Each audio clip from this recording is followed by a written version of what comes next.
Hello everyone. मेरा नाम है औरंगजेब और आज इस वीडियो की मदद से हम कॉन्स्टिट्यूशनल पिटीशन का ड्राफ्ट समझने जा रहे हैं जो कि हमने के इलेक्टर के खिलाफ दाखिल किया हुआ है। कॉन्स्टिट्यूशनल पिटीशन केस आप देख सकते हैं in the high court of Sindh at Karachi, constitutional petition number D of 2022। ये चूंकि गवर्नमेंट पार्टी है इसमें तो ये डिविजनल बेंच में जाएगी। अगर इसमें प्राइवेट पार्टीज हों और गवर्नमेंट का कोई भी इदारा ना हो तो ये सिंगल बेंच में जाएगी। तो आप देख सकते हैं कि वीडियो को स्टार्ट करने से पहले आप मेरा विजिटिंग कार्ड आप मुझसे कांटेक्ट कर सकते हैं। मेरे मोबाइल नंबर पर ऑफिस विजिट कर सकते हैं या ईमेल एड्रेस, या फिर आप इसी यूट्यूब या फेसबुक पेज के डॉक्टर ऑफ लॉ के वीडियो कमेंट सेक्शन में आप कमेंट करके आप रहनुमाई हासिल कर सकते हैं। और चैनल को सब्सक्राइब, वीडियो को लाइक और दूसरों के साथ शेयर ज़रूर कीजिए ताकि दूसरों की भी रहनुमाई हो सके और ये आपके लिए सदका जारी हो। तो वीडियो को स्टार्ट करते हैं। आप देख सकते हैं कि in the high court of Sindh at Karachi, CP मतलब constitution petition number D of 2022। Petitioner की जो डिटेल है उसको कवर किया हुआ है मैंने अपने विजिटिंग कार्ड के जरिए। पिटिशनर्स मतलब ये एक से ज़्यादा पिटिशनर है। वर्सेस एंड अदर्स मतलब जो इसमें रेस्पोंडेंट्स हैं वो भी एक से ज़्यादा है। तो ये आप देख सकते हैं कि सबसे पहले इंडेक्स आएगी इसमें कि मतलब हमने क्या इसमें किस तरह से दाखिल किए। इंडेक्स में आप देख सकते हैं कि serial number, particulars, annexure, page, memo of constitutional petition along with affidavit, photocopy of K Electric bill, photocopy of legal notice, urgent hearing along with affidavit, vakalatnama, CP का ड्राफ्ट, उसके बाद के इलेक्ट्रिक का bill, photocopy of legal notice, urgent hearing, vakalatnama. आप देख सकते हैं नीचे case में कराची सिटी में ये केस दाखिल किया गया है। Dated advocate for the petitioner जो कि मैं हूँ। तो बढ़ते हैं नेक्स्ट पेज की जानिब। और ये आप देख सकते हैं फ्रंट पेज के in the high court of Sindh at Karachi, constitutional petition number D 2022। जो पिटिशनर हैं उनकी रेजिडेंसी, एड्रेस और उसके अलावा name, son of, daughter of जो भी है वो लिखने के बाद उस्मानाबाद कराची, ये कराची उस्मानाबाद की रिहायशी हैं। वर्सेस अब किन के खिलाफ है? Ministry of power through it's secretary having office at Islamabad, Pakistan. उसके बाद नेप्रा के आप देख सकते हैं कि जो chairman NEPRA national electric power regulatory authority के जो चेयरमैन हैं इनकी ऑफिस इस्लामाबाद। उसके बाद सीईओ के इलेक्ट्रिक, डायरेक्टर जनरल के electric, assistant director of K electric, आप देख सकते हैं इनको पार्टीज बनाया हुआ है। इनकी सारी जो ऑफिस हैं वो West Wharf Road near dockyard Karachi. Respondents के बाद आप देख सकते हैं कि constitutional petition under article 4, 25 and 199 of the constitution of Pakistan, Islamic republic of Pakistan 1973। Article 4 मतलब every individual to be dealt in accordance with law. Article 25 means equality of citizen. 199 means habeas corpus या फिर मिंडामस स्टे ऑर्डर या कोवारंटो, या सारी जो Ritz हैं ये जारी की जाती है 199 के तहत। और आर्टिकल 25 मतलब इक्वलिटी ऑफ सिटीजन के तहत। It is respectfully submitted on behalf of the petitioner as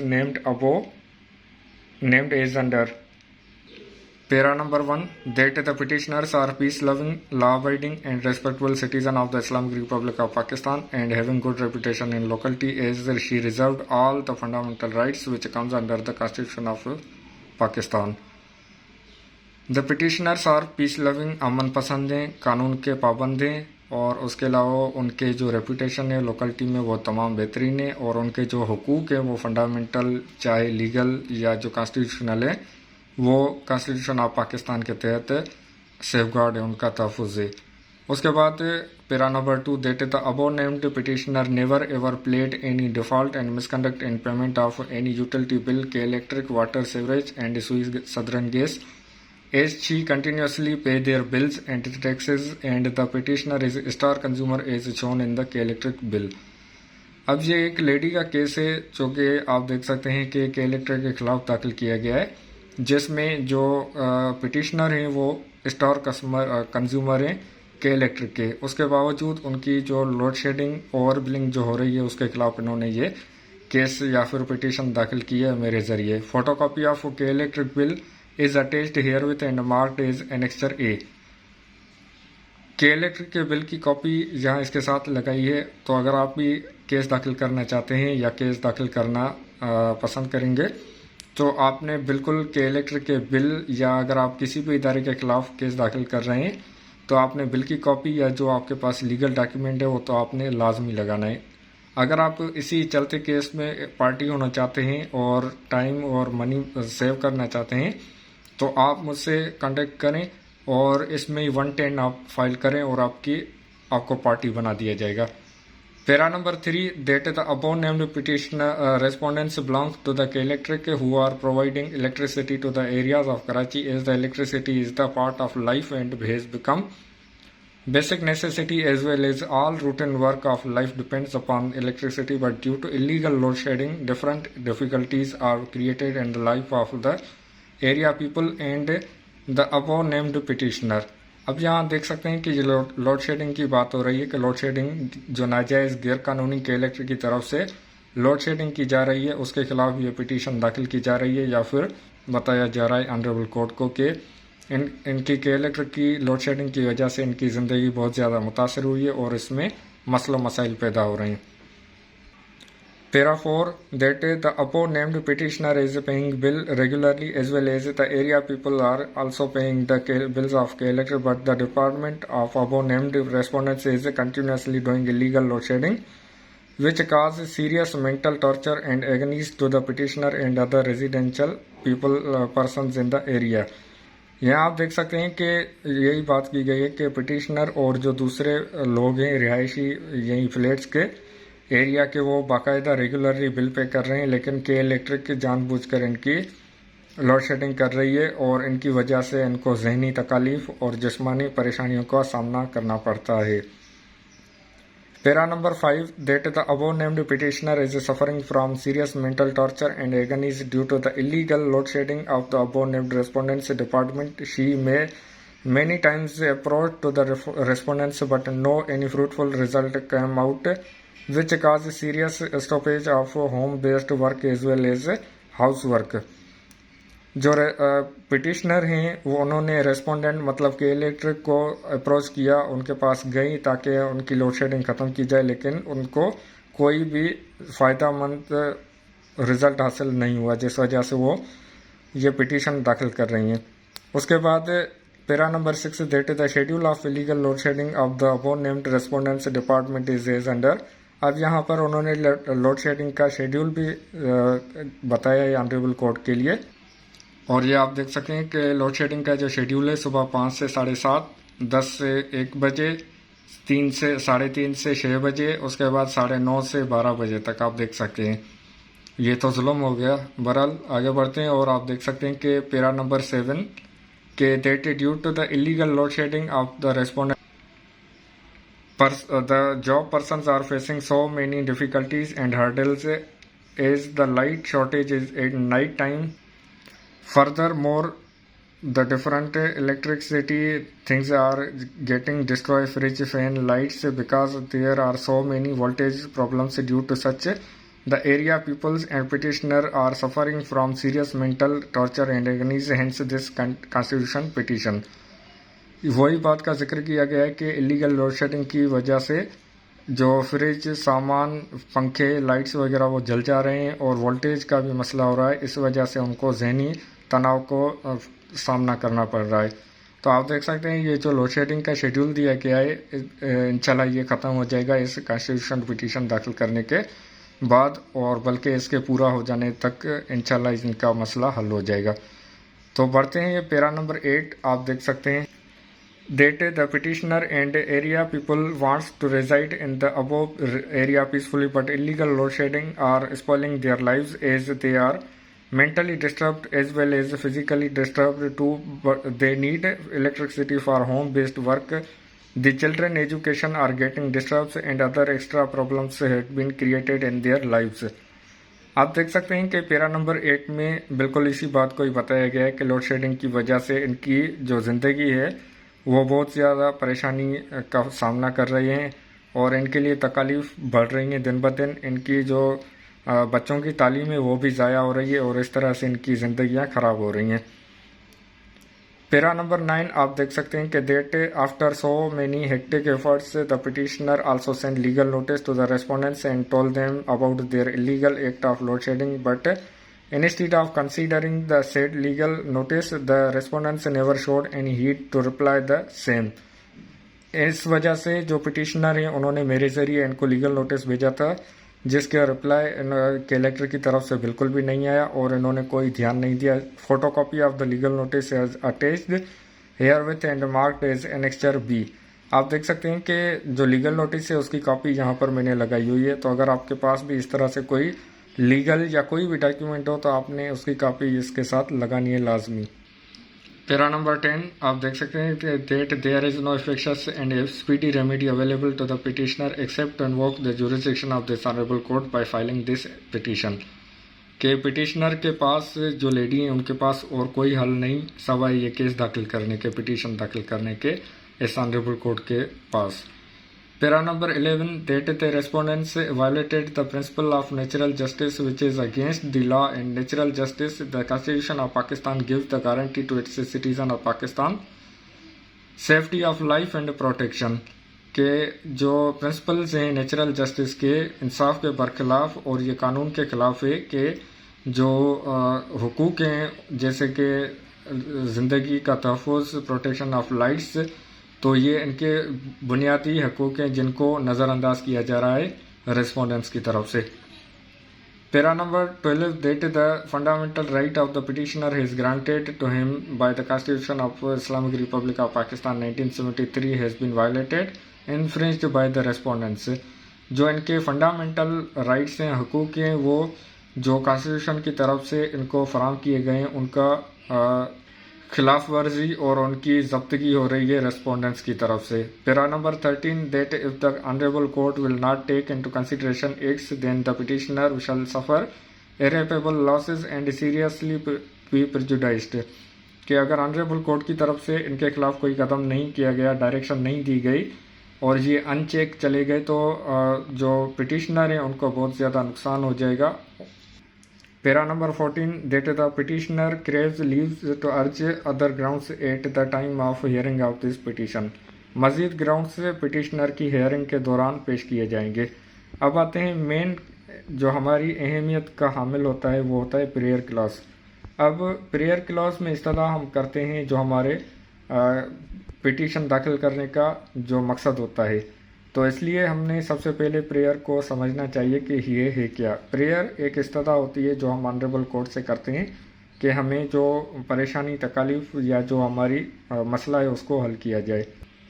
आप देख सकते हैं कि prayer it is therefore respectfully prayed that this honourable court may be please an order in favour of the petitioner as follows.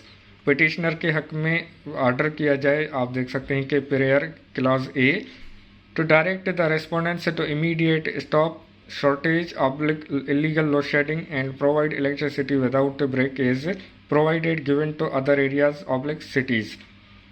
Prayer clause मतलब इस तरह सबसे पहले यही की गई है कि इलीगल लोड शेडिंग, जो गैरकानूनी लोड शेडिंग की जा रही है कलेक्टर की तरफ से, उसको ख़त्म किया जाए। जैसे दूसरे एरियाज़ मतलब दिल्ली कॉलोनी या गुलिस्तानी जोहर या क्लिफ्टन डिफेंस वगैरह में non stop without load shedding electricity दी जा रही है, तो यहाँ पर भी विदाउट ब्रेक लोड शेडिंग के इलेक्ट्रिसिटी दी जाए। या फिर जैसे दूसरे सिटीज़ इस्लामाबाद, लाहौर या जो शहरों में बगैर तातुल के बिजली दी जा रही है तो यहाँ पर भी दी जाए। बढ़ते हैं प्रेयर क्लॉज बी की जानिब। प्रेयर क्लॉज बी आप देख सकते हैं कि to direct the respondent number 1 and 2 मतलब जो नेपरा और मिनिस्ट्री ऑफ पावर है उनको डायरेक्शन दी जाए to look into the matter seriously and take strict action. कि ये जो मैटर है इसको संजीदगी से लें और उनके खिलाफ मतलब कलेक्टर के खिलाफ बाकायदगी से एक्शन लें। Prayer clause C to direct the respondent number 3 to 5 to charge fair and send legal oblique lawful electricity bill instead of over billing. के इलेक्ट्रिक को डायरेक्शन दी जाए कि वो जो जायज़ बिल बनता है उनका वो भेजें बजाय इसके कि ओवर बिलिंग करें या परेशान करें पिटिशनर को। Prayer clause D to direct the respondents that if they do illegal load shedding in future oblique decision of this petition the respondents will pay the compensation and damages etcetera के direction दी जाए इनको कि illegal load shading ख़त्म करें और मुस्तकबिल में और इस पिटीशन के डिस्पोज ऑफ मतलब ख़त्म होने के बाद अगर ये लोड शेडिंग या इस तरह की हरकत जारी रखते हैं, इलीगल गैरकानूनी अमल जारी रखते हैं, तो इनको जुर्माना और डैमेजेस के लिए डायरेक्शन दी जाए। उसके बाद advocate cost petition litigation cost be directed to respondents to pay to petitioner के जो इन्होंने केस दाखिल किया हुआ है, लिटिगेशन कास्ट इनका खर्चा आ रहा है, तो ये इनको डायरेक्शन दी जाए कि वे पे करें पिटिशनर को। Any other or further order which this honourable court may be please to deem fit and proper under the circumstances of the case. इस केस के हालात के मुताबिक अगर ऑनरेबल कोर्ट समझती है कोई और फ़वायद या फ़ायदा देना चाहे तो बिल्कुल दे सकती है, जो मेहरबानी होगी ऑनरेबल हाई कोर्ट की। कराची डेटेड। उसके बाद एडवोकेट फॉर द पिटिशनर जो कि मैं हूँ, आप देख सकते हैं मेरा विजिटिंग कार्ड।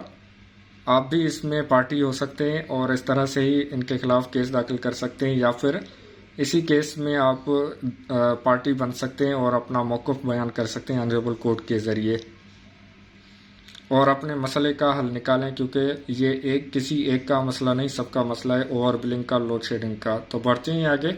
ये आप देख सकते हैं कि मेमो ऑफ पिटीशन का जो एफिडेविट है वो कुछ इस तरह से होगा कि in the high court of Sindh at Karachi constitution petition number 2022 petitioner versus respondent. अब एफिडेविट में जो हकायक हैं उनका एफिडेविट दिया जा रहा है, हलफ दिया जा रहा है कि that I say that the accompanying a memo of constitutional petition has been drafted and filed under my specific instructions and contents thereof may be treated as part and parcel of this affidavit for the sake of brevity।